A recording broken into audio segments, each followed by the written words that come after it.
नमस्कार दोस्तों, स्वागत है आप सभी का हमारे चैनल सुविद्या में। आज हम बात करेंगे कक्षा 9 संस्कृत का पहला पाठ भारतीय वसंत गीति के पाठ्य पुस्तकों के प्रश्नोत्तरों को हम देख लेते हैं। तो यहाँ पर देखिए, एक पदेन उत्तर लिखत, यानी आपको एक ही शब्द में उत्तर देना है। पहला प्रश्न क्या है? कवि का संबोध्यति, यानी कवि किसको संबोधित करता है? तो कवि किसको संबोधित करता है? वाणीम। अगला प्रश्न है, कवि वाणीम का वादयितुम प्रार्थयति।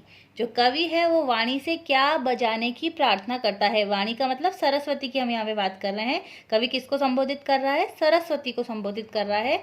तो अगला प्रश्न क्या है कि कवि जो है वो वाणी से क्या बजाने की प्रार्थना करता है? क्या बजाने की प्रार्थना करता है? वीणाम। तो कंफ्यूज ना हो, वाणी का मतलब क्या हो जाएगा? सरस्वती, और वीणा का मतलब है वीणा को बजाने की प्रार्थना करता है। तीसरा प्रश्न है, कीदृशीं वीणा निनादयितुम प्रार्थयति। अब वो कैसी वीणा बजाने की प्रार्थना करता है? कीदृशी यानी कैसी वीणा बजाने की प्रार्थना की जा रही है? तो नई वीणा को, यानी नवीनाम। इसका आंसर क्या हो जाएगा? नवीनाम वीणा। तीसरे का आंसर क्या हो जाएगा? नवीनाम, यानी नई वीणा को। ठीक है, हमें एक ही शब्द में उत्तर देना है, इसलिए हम पूरा आंसर नहीं लिख रहे हैं। चौथा प्रश्न देखिए, गीतिम कथम गातुम कथयति। कैसा गीत गाने के लिए कहता है? ठीक है, कैसा गीत गाने के लिए यहाँ पे कहा जा रहा है नीति लीनाम। ध्यान रखें, नीति लीनाम। नीति लीनाम यानी नीति से पूर्ण। नीति लीनाम जो है वो इसका सही आंसर हो जाएगा। अगला प्रश्न देखते हैं, सरसा रसाला कदा लसंती, यानी रसीला आम कब शोभा देते हैं? सरसा रसाला कदा लसंती, जो रसीले आम है वो कब शोभा देते हैं? वसंत ऋतु में हमने यहाँ पर बात करी थी, तो इसका आंसर हो जाएगा वसंते। तो यहाँ पर हमने 4 प्रश्न देखे। पहले का उत्तर वाणीम, दूसरे का वीणाम, नवीनाम, नीतिलीनाम और वसंते। अब अगला जो प्रश्न है वो क्या कह रहा है? पूर्ण वाक्येन उत्तर लिखत। आपको क्या करना है? पूर्ण वाक्य में उत्तर को लिखना है। तो पहला प्रश्न क्या है? कवि वाणीम किम कथयति। कवि वाणी को क्या कहते हैं?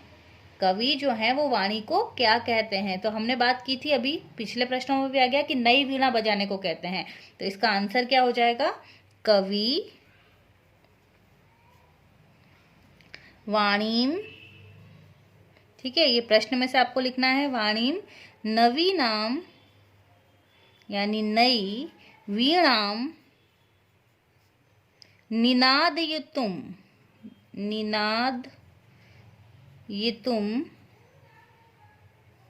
निनादयितुम कथयति। ठीक है, वापस प्रश्न में से हमने ले लिया कथयति, यानी क्या कह रहे हैं? कवि वाणी को नई वीणा बजाने के लिए कहता है। अगला प्रश्न है, वसंते किम भवति। वसंत ऋतु में क्या होता है? तो हमने बात की थी कि जो मधुर मंजरियों के पीले वर्ण से युक्त रसीले आम जो हैं वो वृक्षों पर वसंत ऋतु में शोभा देते हैं। तो यहाँ पर देखिए, ऐसी की ऐसी आपकी जो लाइन है वो यहाँ पर आ जाएगी। देख लेते हैं, लिख लेते हैं हम, वसंते मधुर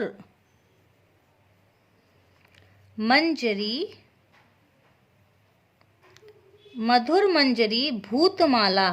ठीक है, ये पूरा आपने पढ़ा है श्लोक। भूतमाला सरसा रसाला लसंती। ओके, तो वसंत ऋतु में मधुर मंजरियों से पीले वर्ण से युक्त रसीले आमों के वृक्ष शोभा देते हैं। अगला प्रश्न देखते हैं, सलीलम तव वीणा माँ कार्ण्य कथम उच्चलेत। इसका मतलब क्या है कि पानी जो है वो तुम्हारी वीणा को सुनकर किस प्रकार से उछलता है? कैसे उछलता है पानी जब तुम्हारी वीणा को सुनता है? तो इसका आंसर क्या हो जाएगा? खेल ही खेल में उछलता है, हमने ये पढ़ा ही था। तो तव वीणा माँ कर्ण्यम। ठीक है, प्रश्न में से ही आ जाएगा, तब वीणा न कर्ण्यम सलीलम। ठीक है, सलीलम जल मुच्चलेत, क्या हो जाएगा? जल मुच्चलेत, जल मुच्चलेत। अगला प्रश्न देखते हैं। कवि भगवती भारती कस्या तीरे मधुमाधवीनां नताम पंक्तिम अवलोक्य वीणां वादयितुं कथयति। इसका मतलब क्या है? कवि जो है वो भगवती भारती का मतलब है सरस्वती से किस नदी के तट पर मधु माधवी की झुकी हुई पंक्तियों को देखकर वीणा बजाने को कहते हैं। तो यहाँ पर देखिए कवि ने कहाँ पर कर दी थी? यमुना नदी पर की बात करी थी यहाँ पर। तो इसका जो आंसर हो जाएगा वो यहाँ पर पहली लाइन कवि भगवती भारती, यहाँ तक आपको सेम लिखना है। उसके बाद क्या लिखेंगे?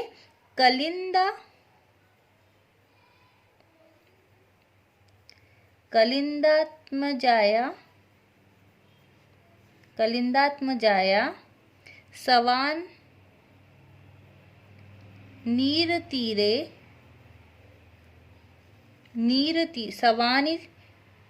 सवानीर तीरे,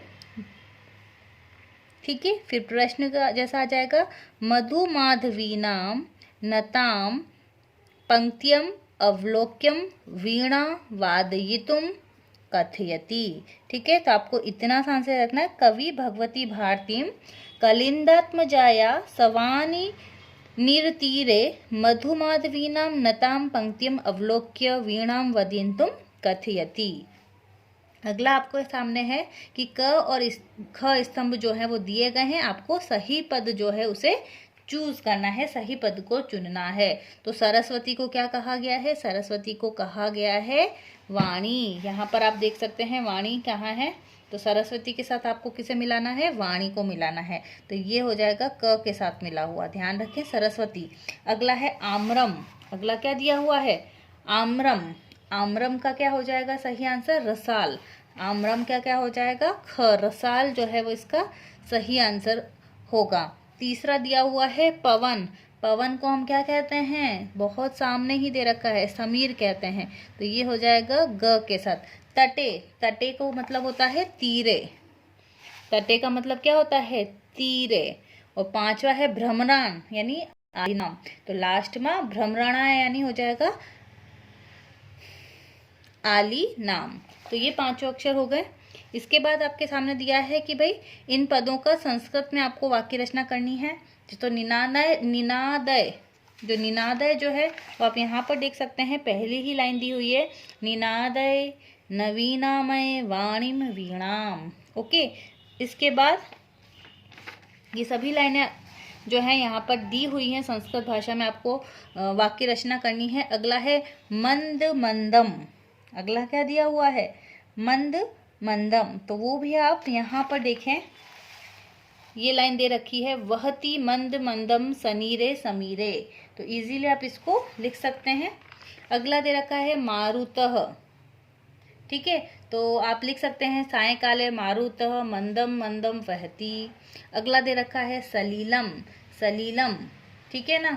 तो अयवाणी तब नवानाम वीणाम आकर्ण्या नदीनम कांत सलीलम सलीलम उच्छेद। हमने जो लास्ट में देखा था कि नदियों का सुंदर सुंदर जल जो है, वहाँ पर हमने ये जो सलीलम शब्द है वो भी बात की थी।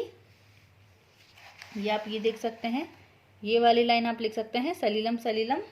उसके बाद सुमन, तो पुष्पाय पर्याय सुमन अस्ति। पुष्प का पर्याय क्या होता है? सुमन होता है। इस प्रकार से आप कुछ भी वाक्य आप संस्कृत में बना सकते हैं। इसके बाद हम प्रथम श्लोक का आशय जो है हम ऑलरेडी आपको बता चुके हैं। छठा प्रश्न देखते हैं, आपको विलोम शब्द लिखने हैं। तो कठोरम का विलोम हो जाएगा कोमलम। क्या हो जाएगा? कोमलम। कठोरम का विलोम क्या हो जाएगा? कोमलम। दूसरा है कटु, कटु का विलोम हो जाएगा मृदु। कटु का विलोम क्या हो जाएगा? मृदु। तीसरा है शीघ्रम, शीघ्रम यानी जल्दी, इसका उल्टा क्या हो जाएगा? विलोम हो जाएगा विलंबनम। ध्यान रखें, विलंबम, विलंबम, ठीक है। इसके बाद है प्राचीनतम यानी पुराना, प्राचीन, इसका हो जाएगा नवीनम, नवीनम। प्राचीनम का क्या हो जाएगा? नवीनम। और उसके बाद है नीरस, नीरस का हो जाएगा सरस, नीरस का क्या हो जाएगा? सरस। तो यहाँ पर हमने आज पहले चैप्टर के सभी क्वेश्चन आंसर्स को देखने की कोशिश की। अगर आपको वीडियो पसंद आया है तो प्लीज़ इसे लाइक करें, शेयर करें और सब्सक्राइब करें। बहुत बहुत धन्यवाद।